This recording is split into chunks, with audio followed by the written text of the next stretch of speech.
Rangers, strap in. Big stories are shaking up Ibrox.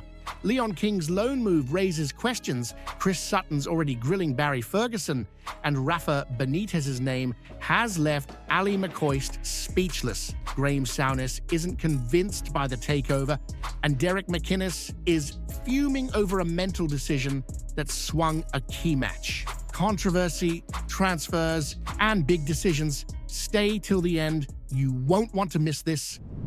Leon King is set to depart Rangers on loan this evening, with the highly rated defender making the temporary switch to Queen's Park. Having struggled for significant game time this season, managing only 5 first-team appearances, the move comes as little surprise. Interim head coach Barry Ferguson has given the green light for the 21-year-old's departure, and Rangers News understands that King will immediately be part of Queen's Park's matchday squad for tomorrow's Scottish Championship fixture against Wraith Rovers. It was exclusively reported recently that King had made the decision to switch agents, leaving CAA base to join Storm Sports X, a move widely interpreted as a signal of his desire to seek opportunities away from Ibrox. While there was interest in his services during the January window, including from Salford, it is Queen's Park that have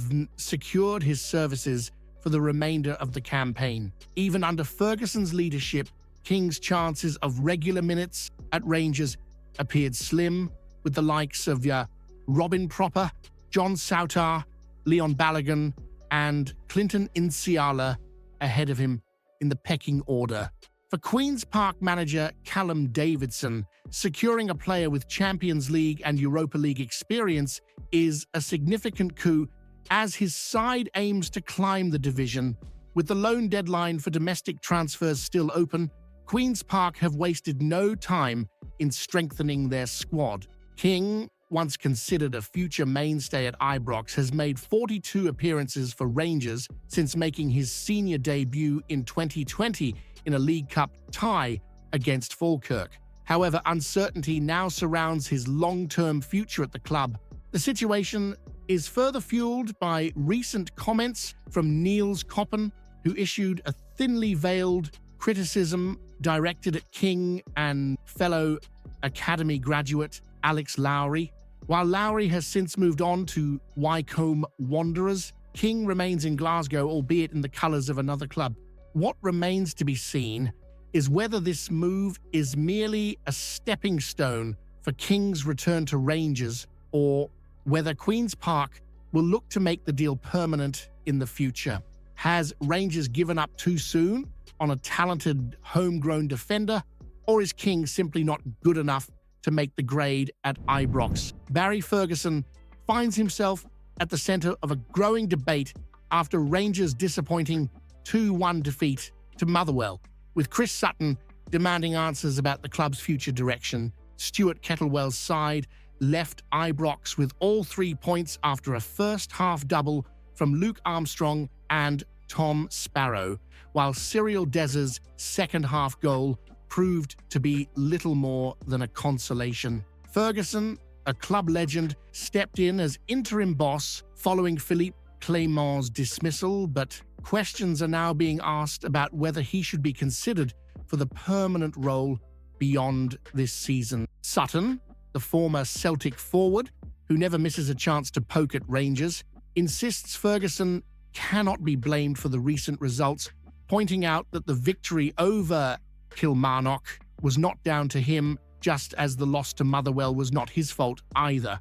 However, he still wants to know whether the club will take a gamble on Ferguson long-term. Speaking on BBC Radio 5 Live's 606 football phone-in, Sutton said, "Serious question for Rangers supporters. Motherwell was a sore one, in my opinion. They didn't win against Kilmarnock because of Ferguson, and they didn't lose to Motherwell because of him. But what needs to happen next season? Would you give the job to Ferguson? One thing is certain, massive changes are required at Ibrox." Chairman Patrick Stewart faces a defining summer, with the managerial decision the most crucial of all. Clement's departure, while necessary, perhaps came too late, with Rangers' domestic hopes fading fast under the Belgian. The Scottish Cup was thrown away, and the gap to Celtic in the league widened at the worst possible time. The only remaining hope lies in the Europa League, a competition where the Light Blues have performed admirably in the past. It is clear the board had hoped Clement could work a miracle in Europe, but after a series of lackluster displays, the axe finally fell. Ferguson's appointment was expected to inject some fresh energy into the squad, but the so-called new manager bounce has been nowhere to be seen. The Kilmarnock victory required a comeback after going 2 goals down, and against Motherwell, the same defensive fragilities were glaring. His decision to deploy James Tavernier at centre-back was a disaster, exposing concerns about whether he is the tactical nous for the role permanently. So, should Rangers take a risk on Ferguson despite the shaky performances, or is it time to bring in a proven manager to ensure Celtic are stopped next season? Ally McCoist was left momentarily lost for words when the prospect of Rafa Benitez becoming the next Rangers manager was thrown into the mix on TalkSport. But after the initial shock, the Ibrox legend found himself warming to the idea of the Spaniard taking charge. Benitez, a man with a CV most managers can only dream of, has been out of work since leaving Celta Vigo. However, his managerial credentials are unquestionable, leading Liverpool to Champions League glory, winning 2 La Liga titles with Valencia, and managing European powerhouses such as Real Madrid and Newcastle United. With Barry Ferguson currently in interim charge following Philippe Clement's dismissal, the search for a long-term boss is well underway, and with the 49ers Enterprises set to take over as part of an American consortium, the possibility of a high-profile appointment in the summer seems more realistic than ever. When TalkSport host Jeff Stelling read out a listener's suggestion of Benitez for the Ibrox hot seat, McCoist was visibly taken aback. After a moment of stunned silence, he admitted, "I'm a bit speechless. You've beat me with that." But Stelling quickly made the case for the Spaniard, pointing out his vast experience in European competition and at the highest level of club football. After gathering his thoughts, McCoist came around to the idea, conceding, "Absolutely, I wouldn't have a problem with it. The only thing he would need, the same as Ruben Amorim at Manchester United, is a better squad of players to deal with at this moment in time." Stelling agreed, calling it not a bad shout at all. And with Rangers in desperate need of a manager who can compete with Celtic and bring genuine European pedigree to the club, could Benitez be the shock appointment that takes Ibrox to the next level? Would you welcome a manager of Benitez's caliber, or is his connection to Liverpool and Steven Gerrard's greatest triumph too much to overlook? Andrew Kavanagh and the 49ers Enterprises are reportedly closing in on a deal to take control at Ibrox, sparking hope that fresh investment could revitalize the club. However, Graham Souness has issued a stark warning. Money alone is no guarantee of success. Speaking to the Scottish Sun, the former Rangers manager and club legend was visibly unimpressed when quizzed about the takeover, shaking his head before offering a sobering perspective. He said, "Yeah, I obviously want to see Rangers successful, and I think if someone came in and had the financial capabilities to go out and buy better players, that can only be good news. It doesn't guarantee anything, but it would be good news. It is undeniable that this season has been an outright disaster for Rangers. Not only are they trailing Celtic by a staggering 16 points, but they also fell short in every domestic competition, losing the League Cup final to that lot on penalties and suffering the humiliation of being knocked out of the Scottish Cup by Queen's Park. The only glimmer of hope remains in the Europa League, where Ferguson's side still have a chance to restore some pride. But the bigger picture is bleak. The Ibrox standards that demand title races, cup finals, and European adventures have not been met. And by Christmas, the Scottish Premiership was already out of reach. While a takeover might allow Rangers to attract a higher caliber of players and staff, Souness's words serve as a reality check.